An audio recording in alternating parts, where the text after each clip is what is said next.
Hello everyone. आज के इस वीडियो के अंदर हम जो सीटेट का फॉर्म है उसको किस तरह से भरना है इसके बारे में हम समझने वाले हैं। 2026 का जो सीटेट का नोटिफिकेशन है वो रिलीज़ कर दिया गया है सीबीएसई की तरफ से। ठीक है। और भी फरवरी में ही जो रिज़ल्ट आया था, वैसे इससे पहले जो एग्ज़ाम हुआ था उसका। ठीक है, अभी सितंबर महीने के अंदर इसका नेक्स्ट एग्ज़ाम होने वाला है। ठीक है, तो उसको लेकर ही फॉर्म रिलीज़ हुए हैं। तो पहले फॉर्म भरने से पहले हम कुछ बेसिक डिटेल जान लेते हैं कि जो लास्ट डेट है वो कब तक के लिए है। तो देखिए, आपको दिख रहा होगा ये नोटिस है, 10/6/2026 तक आपको भर देना है फॉर्म। ठीक है। और फिर जो करेक्शन विंडो खुलेगी वो 15/6 पर है ना, 15/6 से लेकर 18/6 तक के बीच में करेक्शन विंडो खुलेगी। अगर आपको कुछ एडिट करना हो, कुछ सही करना हो तो आप कर सकते हो। ठीक है। और जो एडमिट कार्ड है वो एग्ज़ाम से 2 दिन पहले आपको देखने को मिल जाएंगे। और जो हमारी एग्ज़ाम होने वाली है सीटेट की, वो 6/9/2026, ठीक है, संडे के दिन होने वाली है, सितंबर महीने में। और जो रिज़ल्ट है वो कब तक आ जाएगा, तो टेंटेटिव डेट इन्होंने दी है कि जो एंड ऑफ अक्टूबर रहेगा उसमें आपको रिज़ल्ट देखने को मिल जाएगा, ये जो सितंबर वाला एग्ज़ाम हो रहा है। ठीक है। तो आप में से जो भी सीटेट में अभी अप्लाई करना चाहते हैं, 10/6 तक टाइम है आपके पास। ध्यान से आराम से कर लेना, ध्यान से। ओके। लास्ट टाइम का वेट नहीं करना है आपको। जल्द से जल्द अगर आप अप्लाई करना चाहते हैं तो आपको कर ही देना चाहिए। ठीक है। अब हम स्टेप बाय स्टेप समझेंगे किस तरह से फॉर्म भरना है। तो सबसे पहले आपको गूगल पे सर्च करना है सीटेट, है ना, अप्लाई, या फिर सीटेट का जस्ट सर्च करोगे तो ऊपर ही ये सीबीएसई की ये वाली वेबसाइट आ जाएगी। ओके, फिर यहाँ पे नीचे आप आना, यहाँ पे आपको लिंक मिल जाएगा। ठीक है, अप्लाई फॉर सीटेट इरा। ओके, फिर ये एक नई वेबसाइट पे आपको लेकर जाएगा। इस तरह से ये अप्लाई करने का पोर्टल खुलेगा। ठीक है, आपको देखने को मिल रहा होगा। अगर आप में से किसी ने अप्लाई किया था और आपका फॉर्म आधा अधूरा ही भरा गया था, ठीक है, तो आपको ऑलरेडी रजिस्टर्ड कैंडिडेट के रूप में लॉगिन करके आप आगे की प्रोसेस कर सकते हो, आगे के जो भी स्टेप उनको कंप्लीट कर सकते हो। ठीक है। अगर आप न्यू हो, ठीक है, पहली बार अप्लाई कर रहे हो, तो फिर आपको यहाँ न्यू रजिस्ट्रेशन वाले लिंक पर क्लिक करके आगे प्रोसेस करना है। ठीक है। अगर आपको बुलेटिन डाउनलोड करना हो, कुछ और इन्फॉर्मेशन चाहिए हो, तो डाउनलोड इन्फॉर्मेशन बुलेटिन डाउनलोड करके आप पूरा जो इनका नोटिफिकेशन है उसको रीड कर सकते हो। ठीक है। तो अभी हम इसके अंदर न्यू ही रजिस्ट्रेशन कर रहे हैं, तो हम इसे लिंक पर क्लिक करके आगे प्रोसेस करेंगे। ठीक है। तो देखिए, नॉर्मली जो पूरा एप्लीकेशन है वो 3 भागों में बटा हुआ है। हमें नॉर्मल रजिस्ट्रेशन करना है, ठीक है, फिर एप्लीकेशन फॉर्म कंप्लीट भरना है, फिर लास्ट में फी पेमेंट करनी है। ओके। और फीस की जो ये जो फॉर्म है, इसकी फ़ीस क्या है, तो जनरल और ओबीसी में अगर आप आते हैं तो आपकी फ़ीस सिर्फ ओनली वन, एक पेपर अगर अप्लाई करोगे, या फिर है ना, जैसे पेपर 1 में ही अप्लाई करोगे या फिर पेपर 2 में ही अप्लाई करोगे आप, तो सिर्फ आपकी 1000 रुपीज़ है ना फ़ीस रहेगी। अगर आप जनरल कैटेगरी से और ओबीसी कैटेगरी से दोनों पेपर में अप्लाई करना चाहते हो, पेपर 1 और पेपर 2 में, तो 1200 रुपये रहेगा। ठीक है। आपको पेपर 1 पेपर 2 का आइडिया होगा ही, मुझे लगता है। जो लोग डिप्लोमा होता है, जिनके पास डीएलएड पीटीसी इस तरह से एजुकेशन में डिप्लोमा लेवल का उनके पास सर्टिफिकेट रहता है, तो वो लोग पेपर 1 में अप्लाई कर सकते हैं। ठीक है। और थोड़ा उनके पास अगर और ग्रेजुएशन मास्टर्स हो तो वो पेपर 2 के लिए भी अप्लाई कर सकते हैं। और बाकी जो बीएड वाले रहते हैं वो तो सिर्फ पेपर 2 के लिए ही अप्लाई कर सकते हैं। ठीक है, ये आपको पता होगा। और जो S C S T category है उनका 500 रुपये है सिर्फ एक पेपर के लिए, और दोनों पेपर के लिए अप्लाई करना हो तो 600 रुपये है। ठीक है। तो ये फॉर्म की जो फीस है उसकी डिटेल्स यहाँ पे दी हुई है। ओके। और डॉक्यूमेंट्स में आपको क्या क्या चाहिए होगा, देखिए यहाँ पे उन्होंने बता दिया है कि डॉक्यूमेंट क्या क्या ज़रूरत पड़ेंगे जब आप फॉर्म भरोगे। तो आपको लेटेस्ट फ़ोटो, आपका जो पासपोर्ट साइज फ़ोटो रहता है वो आपको रखना है। ठीक है, जेपीजी फॉर्मेट के अंदर, और सिग्नेचर रखनी है।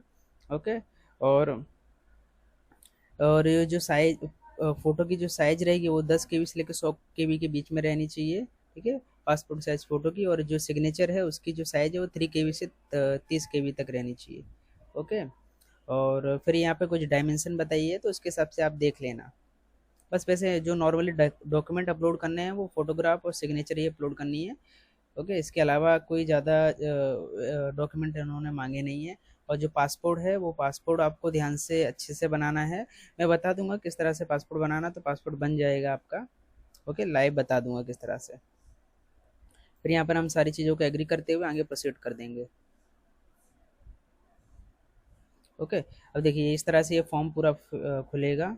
ओके, आपको यहाँ पर बेसिक डिटेल आपकी फिल करनी है। हम यहाँ पे बेसिक डिटेल फिल कर देते हैं कोई भी, ठीक है।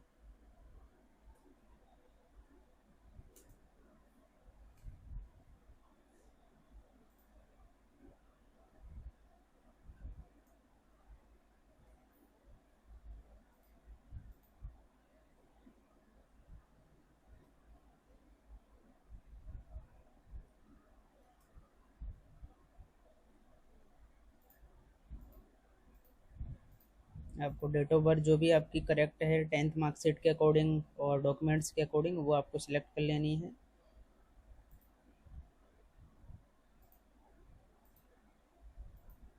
ठीक है, आप जो भी आइडेंटिटी टाइप जब आगे चल के यूज़ करोगे, जब आप एग्ज़ाम देने जाओगे तो वहाँ पर आप जो भी जो आइडेंटिटी टाइप लेकर जाओगे वो सिलेक्ट कर लेना है आपको, ठीक है।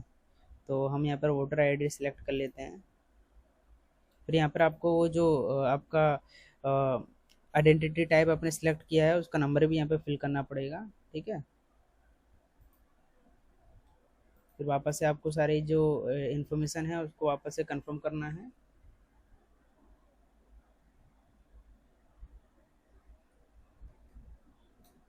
जैसे आपने फिल किया है वैसे सेम टू सेम फिल करना, चाहे वो कैपिटल स्मॉल में भी सेम टू सेम रहना चाहिए, नहीं तो फिर ये आपको वापस से ही फॉर्म भरने का बोलेगा, कंफर्म नहीं होगा फिर।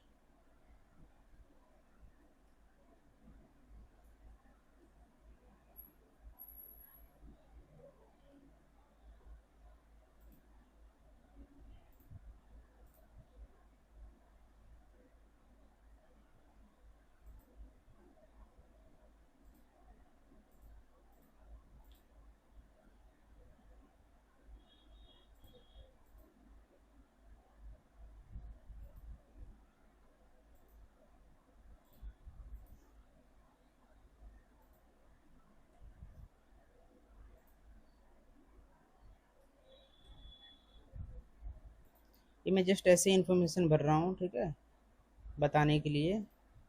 आपको जो भी आपका करेक्ट एड्रेस है वो डालना है, क्योंकि उसके अकॉर्डिंग ही आपको जो सेंटर है वो अलॉट किया जाएगा। तो आपका जो भी एड्रेस है सही उसको ही फिल करना आप।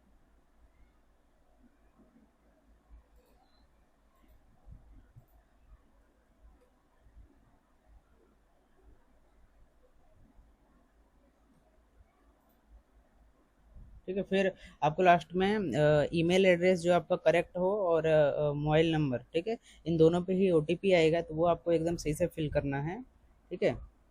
और आपका जो भी अगर ऐसा है कि आपका जो अभी करंट एड्रेस है और जहाँ आपने अभी आपके डॉक्यूमेंट में जो एड्रेस है, ठीक है, वो अगर सेम है तो फिर आपको यहाँ पर सेम सिलेक्ट करना है और ये सेम यहाँ पे फिल हो जाएगा। बट आपका अगर प्रेजेंट में आप कहीं और रह रहे हो, आपके डॉक्यूमेंट में कोई और एड्रेस है, तो यहाँ पे आप दूसरा एड्रेस फिल कर देना, ठीक है, जो करंट एड्रेस है आपका। मान लीजिए अगर आप यूपी में रहते, आपका यूपी का एड्रेस है, पर आप जो प्रेजेंट में अभी आप मान लीजिए कि गुजरात में राजस्थान में रह रहे हो, तो आपको वो फिल करना है, उसके अकॉर्डिंग मिलेगा, क्योंकि आप जहाँ हो उसके अकॉर्डिंग आपका सेंटर आए तो वो ज़्यादा हेल्पफुल रहेगा आपको, ठीक है। तो यहाँ पर वही सिलेक्ट कर लेना है।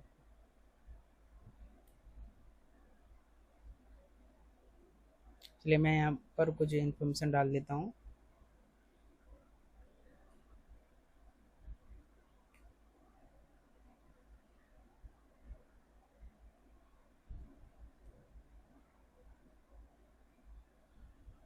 तो यही फिर आपको यहाँ पर कंफर्म कर देना है।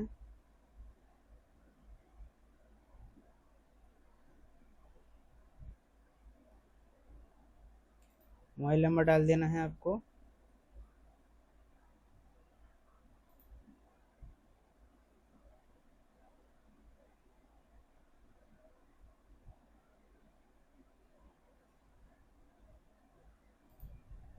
ठीक है, फिर आपको जो पासपोर्ट बनाना है वो ध्यान से बनाना है। देखिए पासपोर्ट किस तरह से बनाने में आपको लाइव बता देता हूँ। यहाँ पर दिखाई दे ऐसा कर देता हूँ।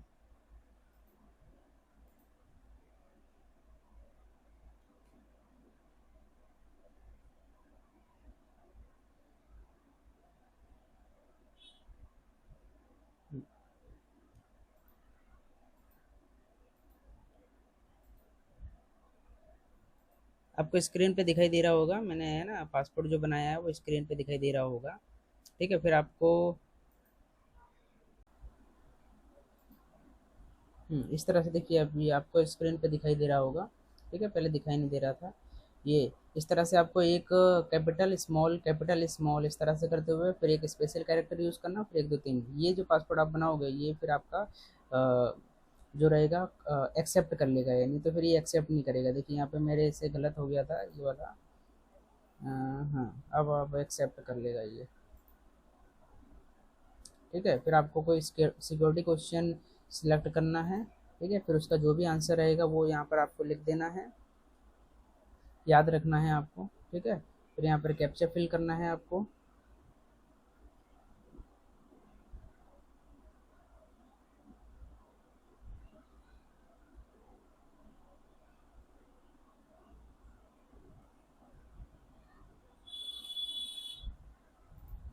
ठीक है, फिर यहाँ पर आपको सबमिट कर देना है, यहाँ पर आपको सबमिट कर देना है।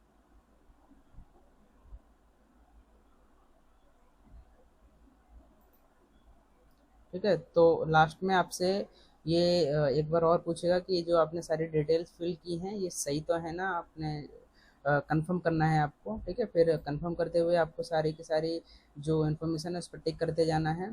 ठीक है, कि हाँ आपने वेरीफाई कर दिया है और फिर आप एग्री कर रहे हो सारे के सारे। ठीक है, इस तरह से आपको सारे जो इन्फॉर्मेशन एक बार चेक कर लेना है कि आपने जो डिटेल्स फिल की हैं वो एकदम करेक्ट तो है ना।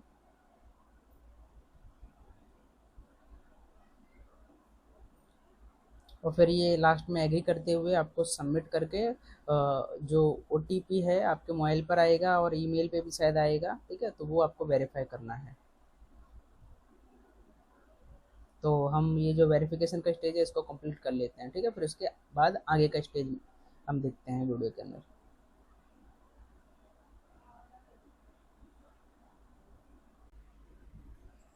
ओटीपी डालने के बाद इस तरह से वेबसाइट पे इस तरह से इंटरफेस खुलेगा। ठीक है, तो हमने रजिस्ट्रेशन फॉर्म कंप्लीट कर दिया है।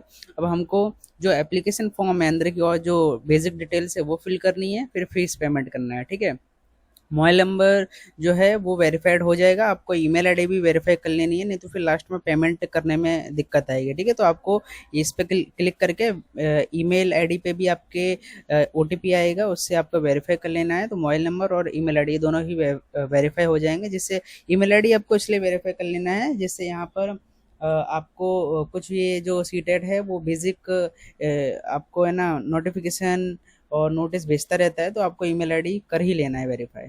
ठीक है, तो ये वाला हो गया है। अब हमें आगे का जो फॉर्म कंप्लीट करना है उसके लिए हमें ये फिलअप एप्लीकेशन फॉर्म पे क्लिक करना है। ठीक है, तो इस तरह से देखिए कॉन्टैक्ट जो डिटेल्स है वो हमारी कंप्लीट है, बस personal details, apply for details है ना, क्वालिफिकेशन डिटेल्स और ये अपलोड फोटोग्राफ सिग्नेचर, ये हमें अपलोड करने हैं। ठीक है, ये डिटेल्स बाकी हैं, तो हम इसको एक एक करके फिल कर लेते हैं। पर्सनल डिटेल्स पे क्लिक करेंगे। ओके, तो बेसिक डिटेल तो यहाँ पे पहले से भरी हुई हैं, आपको फिर और भी जो एक्स्ट्रा चीज़ें हैं वो कर देना है सिलेक्ट। ठीक है, आप जो भी कैटेगरी में आते हैं वो आपको फिल करना है। ओके,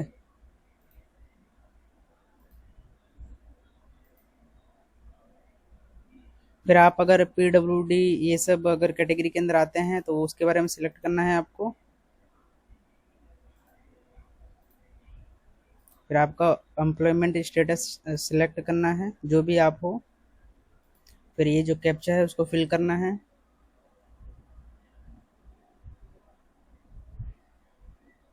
ठीक है, फिल करके फिर आपको सेव एंड नेक्स्ट पे कर देना है क्लिक।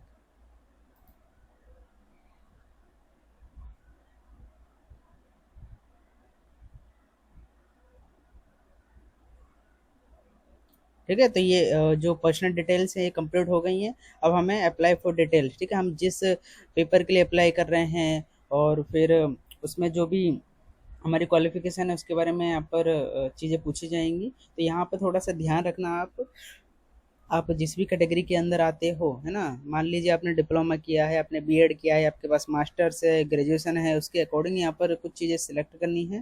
ठीक है, तो अप्लाइंग फॉर, तो आप किसके लिए अप्लाई कर रहे हो।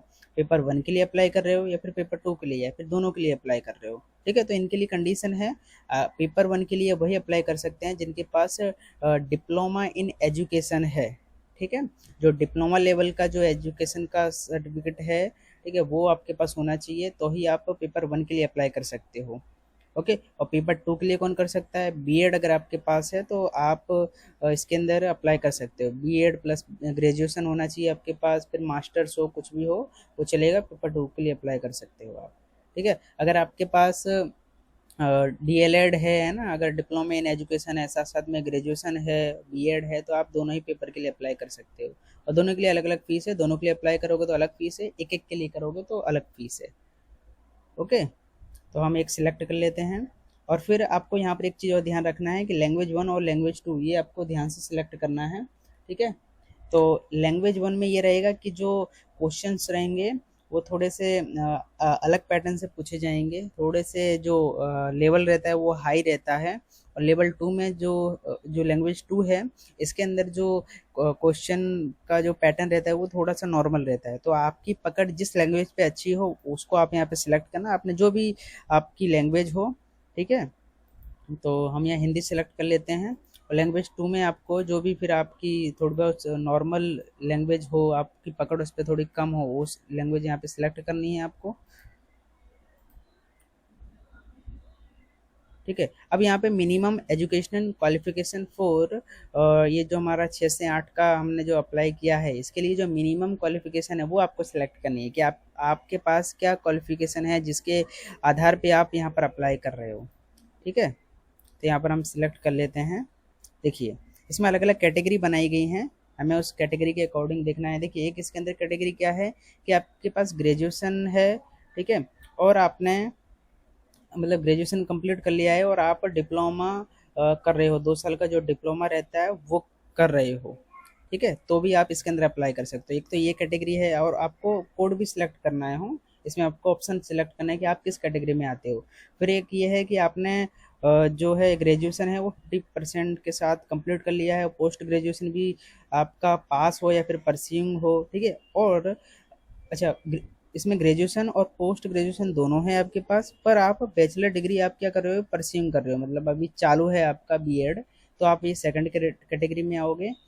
ठीक है, और अगर आपके पास ग्रेजुएशन है प्लस बीएड आपका जो है, ठीक है, वो आप कर रहे हो या फिर हो चुका है, तो आप इस कैटेगरी के अंदर आओगे। ठीक है, फिर आपने अगर 4 ईयर वाला जो बीएड का प्रोग्राम रहता है ना, जिसमें बीए प्लस बीएड इस तरह से नॉर्मली तरह तरह के जो कोर्सेज चलते हैं, कम जिसको हम इंटीग्रेटेड कोर्स बोलते हैं, वो अगर आपने किया है तो आप ये 4th नंबर की कैटेगरी में आओगे। ठीक है, फिर एक ये है आपने अगर 12th पास आउट करने के बाद बीए बीएससी करते हुए जो बीएड को कंबाइन करके कोर्स चलाए जाते हैं उसमें अगर आप आते हो तो उसका आप ये 5th नंबर की कैटेगरी के अंदर आओगे। ठीक है, अगर आपने स्पेशल बीएड कर रखा है तो आप 6 नंबर की कैटेगरी के अंदर आओगे। ठीक है, फिर एक ये 7th नंबर की कैटेगरी है कि जो ये जो एनसीटी की तरफ से तरह तरह के जो कोर्स चलाए जाते हैं बीएड को लेकर, ठीक है, वो अगर आपने कंप्लीट किए हैं तो आप 7th नंबर की कैटेगरी में आते हो। और फिर एक ये है कि आपने पोस्ट ग्रेजुएशन किया है 55% के साथ, और साथ साथ में आपने जो 3 ईयर का बीएड एंड एमएड का जो 3 ईयर का इंटीग्रेटेड कोर्स रहता है वो अगर आपने कंप्लीट किया है तो आप 8th नंबर का सिलेक्ट करोगे। ठीक है, तो आप जिसमें भी आते हो वो आपको ध्यान से सिलेक्ट कर लेना है। ज़्यादातर लोग ये सेकंड वाली या फिर फर्स्ट वाली कैटेगरी के अंदर ही आते हैं। ठीक है, तो हमें वो कोड है उसके हिसाब से सिलेक्ट कर लेना है। चलिए, तो हम यहाँ पे सिलेक्ट कर लेते हैं। ओके, अब आप किस मतलब कैटेगरी से और करना चाहते हो, मतलब आपका साइंस बैकग्राउंड से हो या फिर आप सोशल साइंस बैकग्राउंड से, वो आपको यहाँ सिलेक्ट करना है। ठीक है, तो आपने बीएड अगर मैथ साइंस से किया है तो वो करना, आपका मतलब ग्रेजुएशन पोस्ट ग्रेजुएशन भी अगर मैथ साइंस से है तो आप वो सिलेक्ट करना, नहीं तो अगर आप बीए एमए वाले हो, एमकॉम वाले हो, बीकॉम वाले हो, तो आप सोशल साइंस भी सिलेक्ट कर सकते हो, उसी को सिलेक्ट करना है आपको। ठीक है, और फिर यहाँ पर आपने कौन सी एग्ज़ाम क्लियर करके रखी है, डिप्लोमा किया है या फिर डिग्री किया है एजुकेशन के अंदर, वो सिलेक्ट करना है आपको। ठीक है, अगर आपके पास डीएलएड पीटीसी है तो आप डिप्लोमा इन एजुकेशन करना, अगर आपके पास बीएड है तो डिप्लोमा और डिग्री इन एजुकेशन। ठीक है, इसको सिलेक्ट करना है। फिर हमको ये इसमें कैप्चा फिल कर देना है।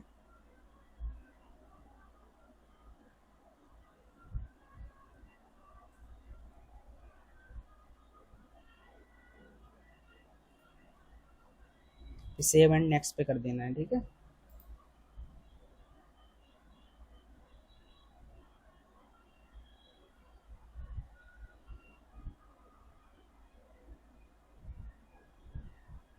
ओके, तो ये अप्लाई फॉर डिटेल्स वाला भी सेक्शन पूरा हो चुका है। अब हमें क्वालिफिकेशन डिटेल्स में कंप्लीट करनी है कि हमने जो डिग्री इन एजुकेशन कंप्लीट किया है ये कहाँ से किया है, ठीक है। आपको आपकी जो संस्था है उसका नाम कहाँ, और फिर आपने कब किया है, आप पास हो क्या अपीयरिंग हो, वो आपको चीज़ें सेलेक्ट करनी है, ठीक है। अगर आपने पास कर लिया तो पास, या फिर आप अगर फर्स्ट सेम में हो, सेकंड सेम में हो, थर्ड सेम में हो, फोर्थ सेम में हो, जो भी हो, तो आप अपीयरिंग सिलेक्ट करोगे, ठीक है। और आप कब अपीयर कर रहे हो, तो आपका जो भी ईयर है भाई 26 में 27 में, तो आप उसको आपको वो सिलेक्ट करना है।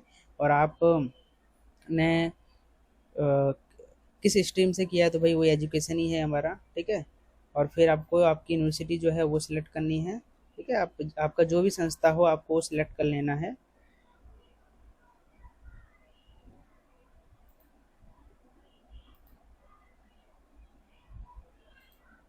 आपका जो संस्था का कोड रहेगा वो आपको सिलेक्ट करना है। आपका एनसी, आपने जहाँ से भी बीएड या फिर डीएलएड, ये जो ये जो एजुकेशन के जितने भी वो होते हैं, कॉलेज होते हैं, उन्हें एनसीटी एक कोड देती है, ठीक है। वो कोड आपको यहाँ पे फिल करना है, ठीक है। ये आपको एडमिशन के टाइम पर या फिर आपके कॉलेज के जो प्रोफेसर है उससे पूछोगे तो वो बता देगा, ठीक है। फिर यहाँ पर आपको कैप्चा वापस से फिल करना है।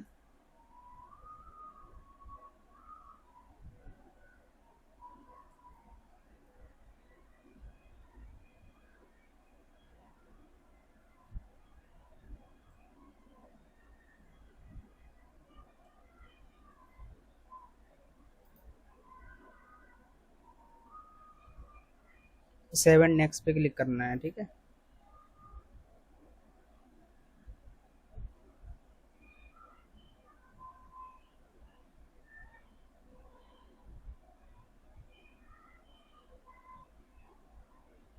ओके, तो देखिए क्वालिफिकेशन डिटेल्स पे हमारी कंप्लीट हो गई। अब आपको जो फोटोग्राफ है, सिग्नेचर है, वो अपलोड करना है। ध्यान रखना बस उसकी जो साइज है 200 से लेके 10 से लेके 200 केबी के बीच में रहनी चाहिए फोटोग्राफ की। और जो सिग्नेचर है उसकी 4 से लेके 30 के बीच में रहनी चाहिए, ठीक है। फिर आपको जो फाइल है उसको सिलेक्ट करना है। देखिए मैंने अब है ना फ़ोटो की साइज़, जो फ़ोटोग्राफ और सिग्नेचर की साइज़ को सही करके अपलोड कर दिया है। अगर अपलोड हो गया है तो देखिए इस तरह से दिखाएगा, click here to view uploaded document. ये अगर दिखाने लगे तो समझ जाना आपका जो डॉक्यूमेंट है वो अपलोड हो गए हैं, दोनों के दोनों, ठीक है। फिर लास्ट में आपको कैप्चा फिल करना है।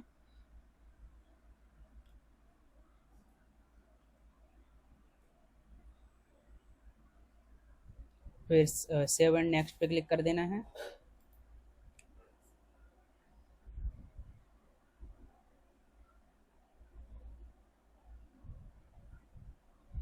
ठीक है।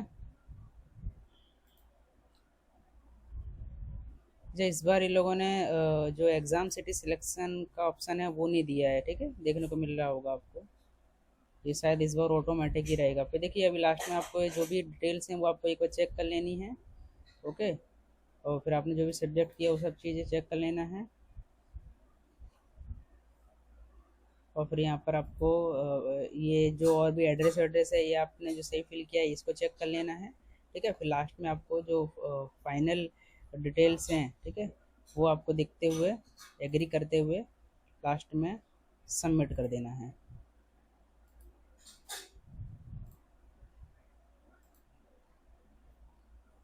यहाँ पे कोई टिक रह गया क्या, ये रहा, हाँ, ठीक है। इस तरह से यहाँ पर एग्री करते हुए फाइनल सबमिशन कर देना है। यस,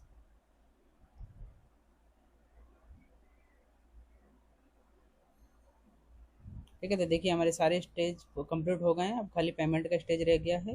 अब जो भी आपका पेमेंट जो फीस रहेगा वो जो आपने कैटेगरी सेलेक्ट की होगी उसके अकॉर्डिंग यहाँ पर आ जाएगा, ओके। पे एग्जामिनेशन फीस पे क्लिक करोगे आप, ऑनलाइन पेमेंट पे क्लिक करना है, फिर proceed for payment, okay click करते हुए आगे पेमेंट पेज खुलेगा।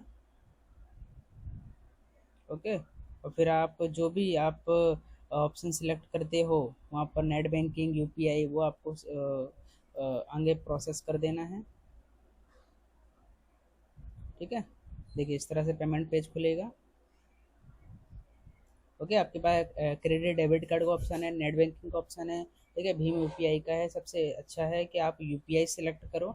ओके, और उसमें भी एक क्यूआर कोड वाला ऑप्शन सिलेक्ट करना, उससे आसानी रहेगी, आपको बस स्कैन करना है और आपको पेमेंट कर देना है। क्लियर, तो इस तरह से आप ये फॉर्म को आसानी से भर सकते हो। मैंने इसके अंदर ज़्यादातर जितने भी स्टेप थे उसे कंप्लीट कर दिया है, और फिर लास्ट में मैं अभी यहाँ पे पेमेंट करके फॉर्म को कंप्लीट सबमिट कर दूंगा। और लास्ट में आपको कंफर्मेशन पेज मिल जाएगा। आपको एप्लीकेशन नंबर और आपका पासपोर्ट याद रखना है, क्योंकि लास्ट में ये हॉल टिकट डाउनलोड करने में आपको हेल्प करेगा। ठीक है, एडमिट कार्ड जब आएगा तब आपको एप्लीकेशन नंबर और पासपोर्ट से ही आपको वो एक्सेस करने का मतलब उससे आप एक्सेस कर पाओगे। ठीक है, तो इस वीडियो के अंदर मैंने कंप्लीट फॉर्म किस तरह से भरना है ये बता दिया है। ओके, वीडियो अच्छा लगा हो तो लाइक करना, चैनल को सब्सक्राइब करना, क्योंकि मैं खुद भी सीटेट क्वालिफाइड हूँ। फर्स्ट अटैम्प्ट में मैंने सीटेट क्वालिफाई किया है। तो किस तरह से एग्ज़ाम की तैयारी करनी चाहिए इसको लेकर भी मेरे चैनल पर मैं बहुत सारे वीडियोस लेकर आने वाला हूँ। ओके, तो चैनल से जुड़े रहना। मिलते हैं हम अगले वीडियो के अंदर।